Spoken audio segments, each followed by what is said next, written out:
Hello, my name is Matthew Stefanko, and I'm a strategic advisor at Shatterproof.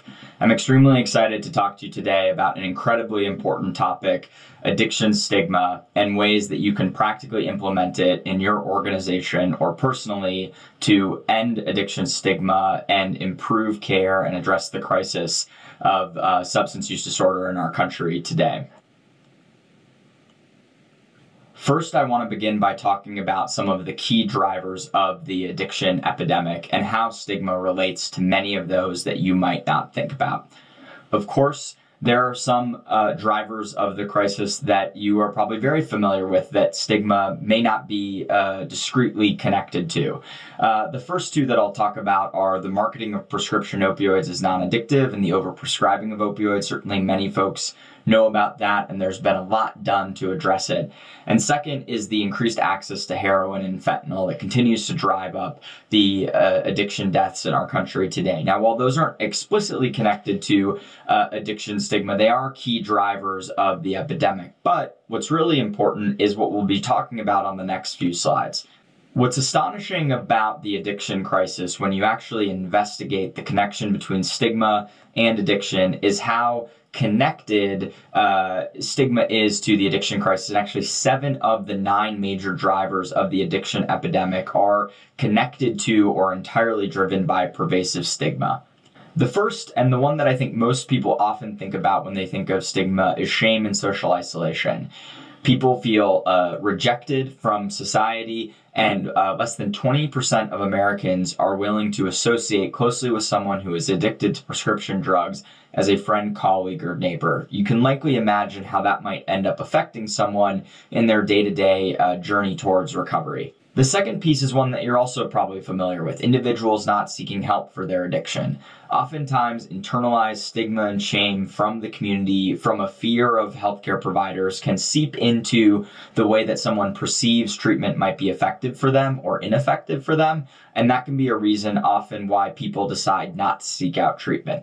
But I think it's important to talk about a few other drivers of the addiction epidemic that I believe, and certainly the research shows, are explicitly connected to addiction stigma, even though you might not think about it on a day-to-day basis. The first is insufficient treatment capacity.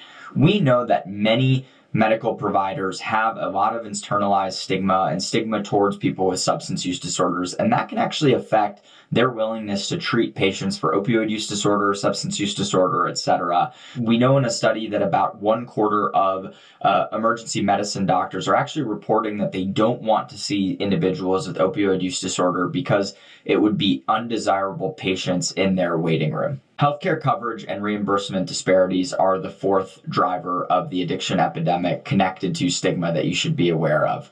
Compared to other chronic conditions, making payment for this disease can be incredibly cost prohibitive for individuals that have substance use disorders. And so that might be another reason why some of the patients or individuals that you might be seeking or your organization might be supporting might struggle to receive care or get treatment. The fifth piece is non-evidence-based treatment. There are very few other diseases like substance use disorder that are so rife with treatments that are not proven efficacious that are still being implemented at scale. And we know that very few doctors, actually less than 20%, are using an evidence-based tool to screen for opioid use disorder. And we know that about less than half of treatment programs offer even one of the 3 FDA-approved medications. So if you're an individual and if you put yourself in the shoes of an individual with substance use disorder, this might be a reason why you might avoid treatment. You don't think you're getting the best care, and often you might be correct. I'll touch on number 6 briefly, the criminalization of people with substance use disorder. As you can imagine, if you're often dealing with issues of legalization or using illicit substances, you might be dealing with a criminal record and other things that might be making getting care and addressing your disease more difficult. Finally, there are some really key social and structural barriers to recovery. So things like housing, employment, social isolation. You might not be thinking about these in the context of healthcare, but these are things that often individuals with other chronic diseases don't have to face. They're not getting rejected for apartment applications because of their medical history or for being someone who is in recovery, etc. But this is something that certainly people with addiction face, and in your practice or in your day-to-day work, it's important to think about these layers as you build interventions to address addiction stigma. Just to emphasize and reiterate, 7 of the 9 key drivers of the epidemic are driven by pervasive stigma, and it's important to think about the complexity of all of these when building interventions to support and reduce stigma for individuals with substance use disorder. Unfortunately, when you look at how our nation has responded to the addiction crisis, you see a lot of really amazing interventions, but you don't see many that are explicitly organized and oriented towards stigma.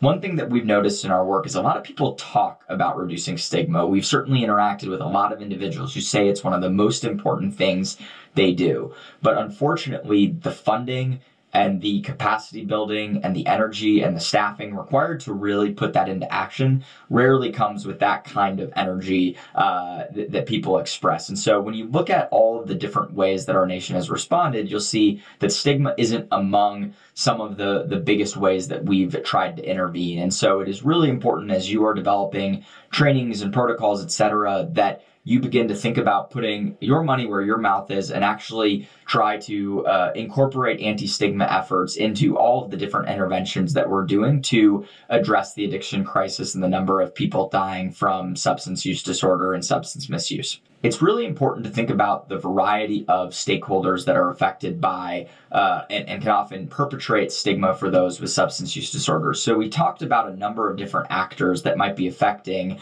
the drivers of addiction stigma, and we've identified 6 that are incredibly important. You may not be in a position to affect all of these 6, but I think it's very important that you think about how the actions that you might be taking in your particular role might affect how a person with substance use disorder might carry themselves in these other settings. Certainly, employment is a large one. Many employers heavily stigmatize people with drug use records, certainly with criminal records, especially people who might be actively in recovery and open about that. They often do not feel like they can be open and comfortable with their employer due to that stigma. Second, of course, is the healthcare profession. We mentioned that quite a bit, but we've found in our research at Shatterproof that healthcare professionals are often more stigmatizing than even the general public. Third is the communities where these individuals are from. This is probably not surprising, but friends, family, loved ones, etc. The criminal justice system, the criminalization of the use of illicit substances and often what comes with it can put people into a situation where they're always behind the 8 ball and trying to catch up in their lives while also dealing with recovery and treatment and paying for that recovery treatment, etc. The 5th is government. Oftentimes, state and local policies are not friendly to people with substance use disorders, and it's important to think about how those policies might affect the individuals that you're treating or supporting in your organization. Finally is media and entertainment. So it probably doesn't take a lot of imagination to think about a television show or a newspaper article that mentioned the word addict or junkie. And it might be easy to think about how you might be able to replicate some of that language in your day-to-day life. It's important to make sure that we're rewriting those narratives and trying to change the way we have dialogue on this topic. Now I'm going to spend a few minutes talking quickly through some of the research and findings that we have around addiction stigma. One of the most important things to think about and understand with stigma is that there are multiple different types of stigma. We often think about, and often when we talk with individuals who think about stigma, they think about public stigma. They think about the way that a father or a mother or a girlfriend, boyfriend might treat someone with substance use disorder in their life. That's certainly a key driver, an important thing to think about. There are also structures in place that can potentially discriminate and push people with substance use disorders out of their day-to-day life and into something that could provide them better long-term options for recovery. And then finally, and this is often the one that gets talked about the least, is self-stigma. There's a level of internalized shame and isolation that people with stigma bring upon themselves after being treated negatively by their healthcare professionals, by their family and friends, by their community, etc. And so what often happens is providers and family members start to reduce their own personal stigma over time, and they don't understand why the individual hasn't gotten more help, etc. But the reality is that internalized stigma has built up over so many years that it might take more time than just simply flipping your switch to flip the switch of the person with substance use disorders themselves. Shatterproof did one of the most comprehensive and rigorous studies of addiction stigma and looked at many social change movements like HIV/AIDS, like same-sex marriage, looked at hundreds of publications, and all of the information we're talking about today is featured in a white paper that we'll discuss in a few minutes that covers a lot of these topics based on this research. I want to touch on a few of the key success factors in reducing addiction stigma, and I'll try to talk about the ones that I think are most implementable on a day-to-day basis. The second piece on this slide that's important to think about is that there are three key actions that we look at. The first is education, the second is language change, and the third is policy change. I'll provide some examples on the next slide, but I would always come back to, when designing interventions for you or your staff or your organization, those three key actions. The third piece on this slide that I also think is really important is that educational initiatives used contact-based strategies. Contact-based strategies are where you take someone with a stigmatized condition and you put them next to someone without a stigmatized condition, and you try to make sure that those people understand how similar they are to each other. This can be done both in an individual basis, right? Things like peer recovery programs, etc., can do this really well, but also at scale. So one of the initiatives that Shatterproof does is massive story sharing campaigns. So all of these things to different degrees can establish the core of a contact-based strategy.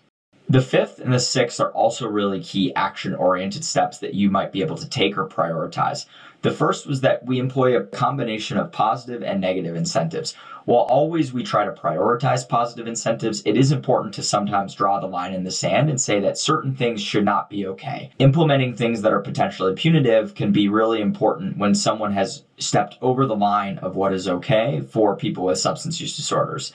And the final piece is that action was mobilized at both the grassroots and the grass tops. Of course, it's important to get buy-in from senior levels, but you also need people on the ground to be doing things on a day-to-day basis.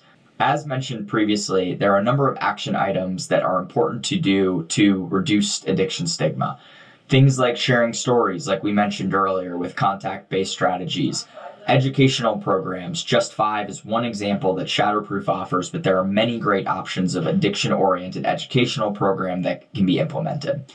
Changing your language and improving and implementing standards that discuss what kind of language should be used in certain workplace settings or healthcare professional settings, etc., is really important. And then also finally doing a review of your own benefits and policies that your organization offers to see if the employees or potentially the individuals that you're supporting might be better supported with a benefit or policy change that could actually improve their outcome.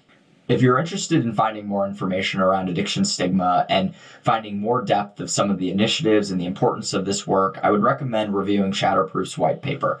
This was released in 2020, and it covers a lot of the major findings of the research done around addiction stigma, what works and what hasn't worked, and it can provide a lot more in-depth information for you as you review it.